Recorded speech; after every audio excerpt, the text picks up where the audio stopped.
Want to learn both Mehndi and sketching from scratch? Let's begin. Day 2 challenge together. Hi everyone, welcome to your second day of this creative journey where you'll learn beautiful Mehndi designs and realistic sketching step by step. First, let's start with Mehndi. Focus on the basics simple lines, dots, and smooth curves.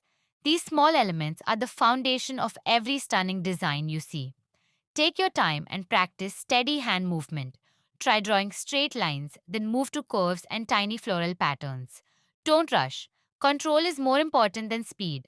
Now, let's move to sketching. Every great portrait starts with light outlines. Begin with basic shapes and keep your pencil strokes soft and gentle. Focus on proportions, the eyes, nose, and smile. Notice how shading adds depth and brings the face to life. Start light, then slowly build darker tones. This is just day 2, so practice these basics well. Keep practicing, stay consistent, and get ready because tomorrow we'll take your skills to the next level.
Follow us for more easy drawing secrets.